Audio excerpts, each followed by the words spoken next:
Vamos a echar de menos el recibimiento de los tamborileros, la ronda por nuestras calles, la degustación de nuestros dulces y platos típicos. Pero si queremos hacer algo, tiene que ser de esta manera. Pues bien, vamos a pasar ahora a hacer entrega del premio Tinajero Folk. Cada año con este premio lo que queríamos era pues reconocer la contribución a la cultura pues, de alguna persona o grupo de personas.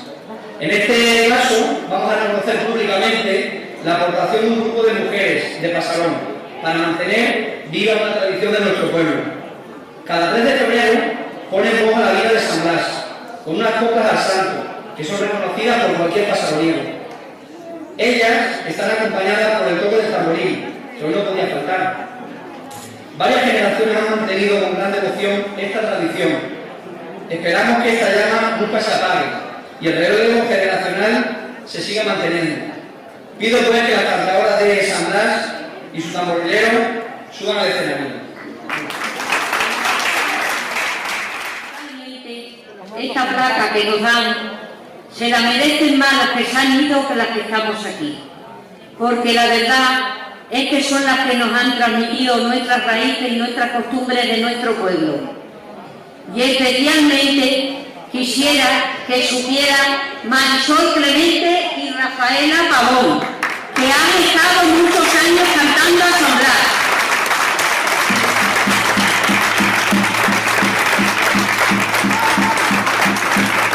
Y también quiero dar las gracias al Ayuntamiento y a la Consejería de Cultura por haberse acordado de nosotras.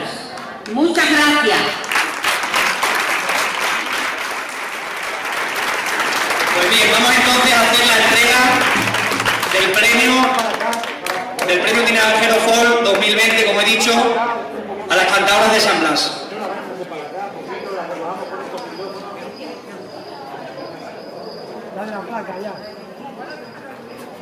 Me hace entrega de la placa que llevo con Concejala de Cultura.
Quédate con